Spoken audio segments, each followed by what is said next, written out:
Captaincy is about making right decision whether on the field or off the field. इसलिए मैं Country Delight पर भरोसा करता हूँ। They deliver 100% pure buffalo milk to my doorstep by 7 AM। Don't just enjoy our matches, enjoy village fresh buffalo milk too. Download the Country Delight app.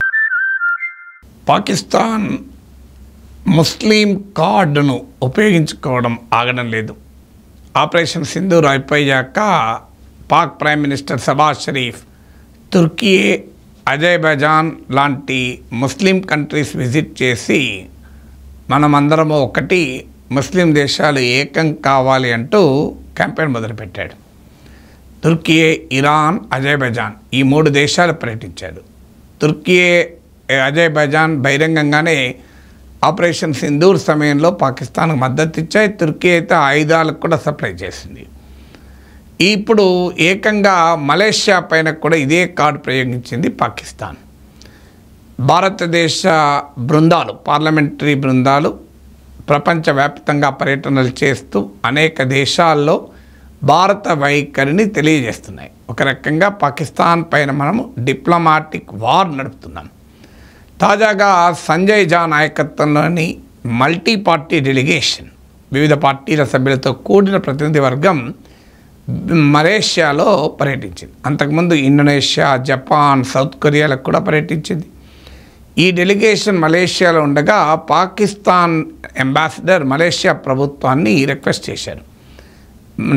Pakistan Muslim country, Malaysia Muslim country, మన ఒక ముస్లిం కంట్రీకి వ్యతిరేకంగా భారతదేశం దాడి చేస్తుంటే మీరు దానికి అవకాశం ఇవ్వకూడదు. అందువల్ల ఇండియన్ పార్లమెంటరీ డెలిగేషన్ ఎంగేజ్మెంట్స్ను ఎలో చేయకండి, రద్దు చేయండి అంటూ మలేషియా ప్రభుత్వానికి విజ్ఞప్తి చేశాయి. మలేషియా దాన్ని తిరస్కరించి ఇండియన్ పార్లమెంటరీ డెలిగేషన్ అన్ని ప్రోగ్రామ్స్ను అనుమతించింది.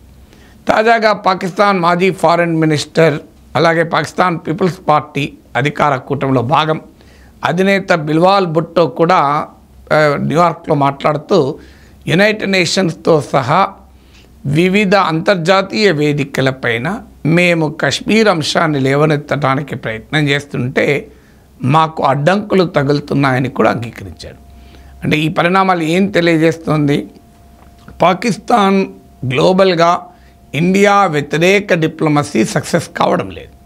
అమెరికా తన అవసరాల కొరకు పాకిస్తాన్, ఇండియాను ఒకే ఘాట్న కట్టవచ్చు, యూరప్ న్యూట్రల్ స్టాండ్ తీసుకోవచ్చు.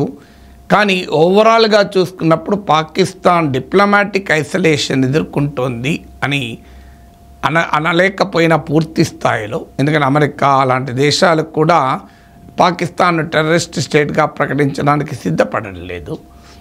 కానీ ఒకటి మాత్రం నిజం, యాంటీ ఇండియా డిప్లొమసీని పాకిస్తాన్ చేస్తుంటే దాన్ని మాత్రం ప్రపంచం అంగీకరించడం లేదు.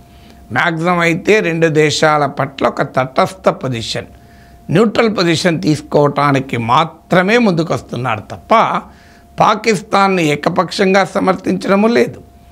పాకిస్తాన్ విషయంలో భారత్ వ్యతిరేక ప్రచారాన్ని యాక్సెప్ట్ చేయడం లేదు. అందువల్ల ఇప్పుడు ఆఖరికి ముస్లిం కార్డ్ ప్రయోగించినా కూడా పాకిస్తాన్కు ఫలితం లేదు. ఒకప్పుడు OIC, organization of Islamic countries లాంటి వేదికలపైన పదే పదే కశ్మీర్ అంశాన్ని లేవనెత్తేవాళ్ళు. ఇప్పుడు ఎక్సెప్ట్ తుర్కీయే, ప్రపంచంలో ఏ ముస్లిం కంట్రీ కూడా కశ్మీర్ అంశాన్ని యునైటెడ్ నేషన్లో లేవనెత్తడం లేదు. తుర్కీ కూడా లేటెస్ట్ స్పీచ్లో ఎర్దోగాన్ గాజా పైన ఫోకస్ చేయడం కొరకు కశ్మీర్ మాట కూడా మాట్లాడలేదు. ముందుకు అంటే పాకిస్తాన్ ప్రపంచానికి కూడా అర్థమవుతుంది. నిజమే ముస్లిం అంశమే అయితే పాకిస్తాన్ బంగ్లాదేశ్లో లక్షలాది మందిని ఎందుకు ఊచకోతకు వస్తుంది?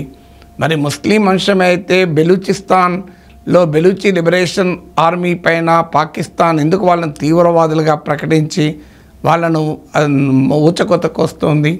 టెహ్రీక్ తాలిబాన్ పాకిస్తాన్ పైన ఎందుకు దాడులు చేస్తుంది? ఇరాన్లో ఉన్న బిఎల్ఏ స్థావరాల పైన, ఆఫ్ఘనిస్తాన్లో ఉన్న టెహ్రీక్ తాలిబాన్ పాకిస్తాన్ టీటీపీ స్థావరాలపైన ఎందుకు పాకిస్తాన్ దాడి చేస్తుంది? జనరల్ అసీం మునీర్ కూడా ప్రకటించాడు, బెలూచీలు, టెహ్రీక్ తాలిబాన్లు వీళ్ళంతా తీవ్రవాదులు, తీవ్రవాదాన్ని పాకిస్తాన్ అంగీకరించే ప్రసక్తి లేదని అన్నాడు. మరి వాళ్ళు ముస్లింలే కదా, అంటే ఇస్లామిక్ తీవ్రవాదులే కదా, మా వాళ్ళే కదా అని అనొచ్చు కదా. అందువల్ల ఈ లాజిక్ పనిచేయదు అని ప్రపంచ అనుభవం. ఎందుకంటే కేవలం మతం ఆధారంగానే దేశాలంటూ ఏర్పడితే ఇన్ని ముస్లిం దేశాలు ఎందుకు ఉండాలి? సౌదీ అరేబియాకు ఇరాన్కు మధ్య ఎందుకు వివాదాలు ఉండాలి? యమన్లోని హూతీ తిరుగుబాటుదారులు సౌదీ అరేబియా పైన ఎందుకు దాడులు చేయాలి? ఇరాన్ ఇరాక్ 10 ఏళ్ల పాటు ఎందుకు యుద్ధం చేసుకోవాలి? ఇలాంటి కారణాలు అవన్నీ ముస్లిం కంట్రీస్ అయితే ఇది జరగకూడదు కదా. అందువల్ల పాకిస్తాన్ ముస్లిం కార్డ్ వరల్డ్ హిస్టరీ రికార్డ్ చేసింది. ప్రపంచంలో మతమే ఆధారంగా దేశం అయితే క్రిస్టియన్ మెజారిటీ దేశాలు ఇన్ని ఉండవలసిన అవసరమే లేదు కదా. సో అందువల్ల ఎప్పుడు కూడా మతం వేరు, జాతీయత వేరు, మతం వేరు, దేశం వేరు. కావాలని పాకిస్తాన్ ఈ మతం కోణాన్ని ఉపయోగిస్తే బంగ్లాదేశ్లోని యూనస్ లాంటి వాళ్ళు, జమాత్ ఇస్లామీ లాంటి వాళ్ళు సమర్థిస్తే సమర్థించవచ్చు, కానీ సివిలైజ్ నేషన్స్ ఏవి సమర్థించవు. అందుకే ఇండోనేషియా లాంటి ప్రపంచంలోనే అత్యధిక ముస్లింలు ఉన్న దేశం అంగీకరించింది ఇండియన్ డెలిగేషన్ టూర్ను. మలేషియా కూడా పాకిస్తాన్ రిక్వెస్ట్ను తిరస్కరించింది. అందువల్ల ఇప్పటికైనా పాకిస్తాన్కి అర్థం కావాలి, తీవ్రవాదమే, అది ఇస్లామిక్ తీవ్రవాదం కదా అని మీరే ఊకుంటలేరు కదా. ఇండియా ఎందుకు ఊకుంటుంది? ఇస్లామిక్ తీవ్రవాదం పైన దాడి చేస్తే ముస్లింల పైన దాడి అనుకుంటే అది పొరపాటు. ముందు పాకిస్తాన్ తీవ్రవాదాన్ని ఎగుమతి చేసే వైఖరిని వదులుకోవాలి. Otherwise is a disgrace to Islam పేరు చెప్పుకొని ఇలాంటి పనికిమాల పనులు చేస్తే అది ఇస్లాం కూడా అవమానకరం కదా.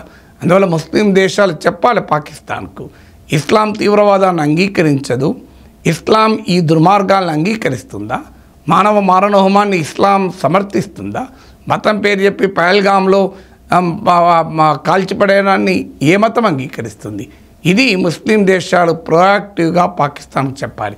ఎందుకంటే పాకిస్తాన్ పెంచి పోషిస్తున్న ఇస్లామిక్ మతోన్మాదం, ఇస్లామిక్ తీవ్రవాదం ముస్లిం దేశాల స్టెబిలిటీకి, సెక్యూరిటీకి కూడా ప్రమాదంగా మారుతాయి. ఆల్రెడీ పాకిస్తానే ఆ ప్రమాదాన్ని ఎదుర్కొంటుంది. మిగతా ఇస్లామిక్ కంట్రీస్ కూడా అర్థం కావాలి, మోడరేట్ రిలీజనే దేశాన్ని కాపాడుతుంది తప్ప ఎక్స్ట్రీమిస్ట్ రిలీజన్ ఏ దేశానికి రక్షణ ఇవ్వదు. అందువల్ల ముస్లిం నేషన్స్ కూడా పాకిస్తాన్కు క్లాస్ పీకాల్సిన సమయం ఆసన్నమైంది.